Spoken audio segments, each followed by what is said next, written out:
একজন দেবী যার নাম উচ্চারণ করলেই বাতাস থমকে যেত, যাকে দেখা মানেই ছিল আশীর্বাদ, আবার ভুলভাবে ডাকলে সেটা হয়ে যেত অভিশাপ। তিনি না ছিলেন লক্ষ্মী, না ছিলেন দুর্গা, তিনি ছিলেন এক ভুলে যাওয়া শক্তি, দেবী আসুরি।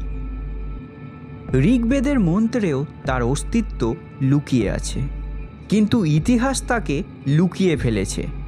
কেন কেন আমরা এমন শক্তিশালী দেবীর কথা জানি না? আজকে আমরা জানব সেই নিষিদ্ধ দেবীরই ইতিহাস। আসুরি দেবী কে?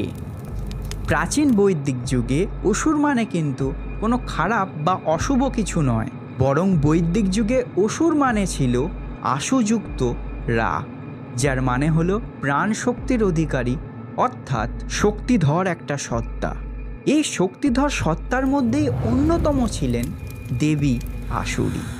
অথর্ববেদেও এমন বেশ কিছু দেবীর উল্লেখ আছে যাদেরকে এখন আর পুজো করা হয় না।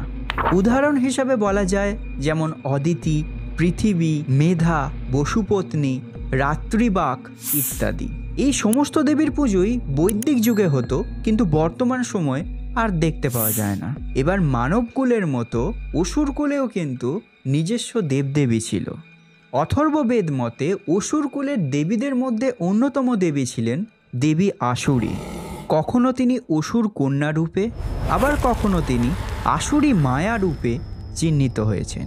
তবে তার তিনটি বিষয়ে বিশেষ পরিচিতি ছিল। প্রথমত, আসুরি কুষ্ঠরোগের নিরাময়কারী দেবী। দ্বিতীয়ত, এই দেবী হলেন সেতী রোগের আদি চিকিৎসক। তৃতীয়ত, তিনি পতি বশীকরণের দেবী রূপে বৈদিক সাহিত্যে সম্মানিত হয়েছেন। অনেকের মতে আসুরি দেবী আসলে হলেন ইন্দ্রের স্ত্রী, যাকে আমরা চিনি শচী দেবী রূপে। শচী দেবী ছিলেন পুলমা দানবের কন্যা, সেই অর্থেও তিনি আসুরি। বৈদিক সাহিত্যে বলা হয়েছে দেবী আসুরি নাকি মায়া শৈবচ্চল নামক ভেষজ উদ্ভিদ দিয়ে সমস্ত দেবতাবাদে ইন্দ্রকে অধীনস্থ করেছিলেন। সৌবর্চর হলো এমন এক ভেষজ উদ্ভিদ যাকে দিয়ে নাকি সেকালের বিবাহিত রমণীরা তাদের স্বামীদের বশীকরণ করত।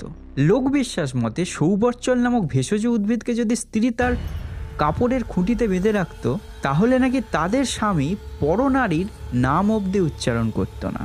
আর এই দেবী আসুরি ছিলেন ওই সৌবর্চল নামক ভেষজ উদ্ভিদের দেবী, অর্থাৎ তিনি ছিলেন স্বামী বশীকরণের দেবী।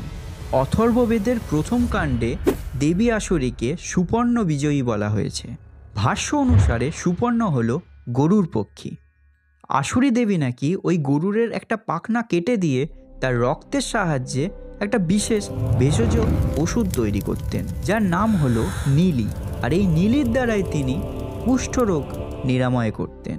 যদিও বিষ্ণু পুরাণ অনুসারে গরুরের ওপর একবার ইন্দ্র বজ্র নিক্ষেপ করেছিলেন, তবে তাতে নাকি গরুরের কোনো ক্ষতি হয়নি, কিন্তু গরুর ইন্দ্রের সম্মানের জন্যই তার একটা পাখনা পরিত্যাগ করেছিলেন।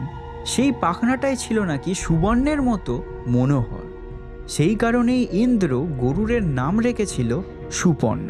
বৈদিক ভাষ্য অনুযায়ী দেবী আসুরি ছিলেন সেতী রোগের আদি চিকিৎসক। আসুরি সুপর্ণের পিত্ত দ্বারা একটা ওষুধ তৈরি করেন, যার নাম রাখা হয় নীলি। এটি একটি ভেষজ ঔষধ যার দ্বারা আসুরি দেবী কুষ্ঠরোগ ঠিক করতেন। তাই অথর্ববেদে তিনি কুষ্ঠরোগের নিরাময়কারী দেবী হিসাবে পূজিত হতেন।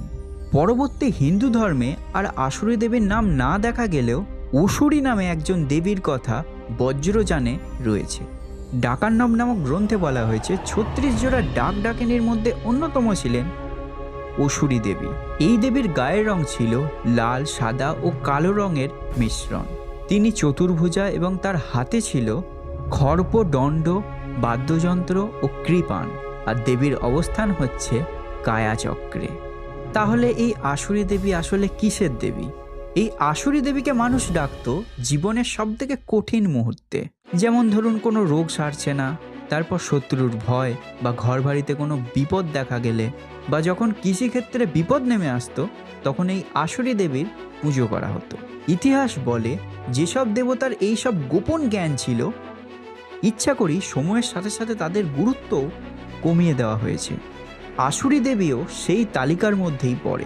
আসুরি দেবীর এই গল্প আমাদের শেখায় নারী কোনো কোমলতার প্রতীক নয়, বরং উদ্ভাবন, রক্ষা, চিকিৎসা আর রূপান্তর সবই নারী শক্তির মধ্যেই পড়ে।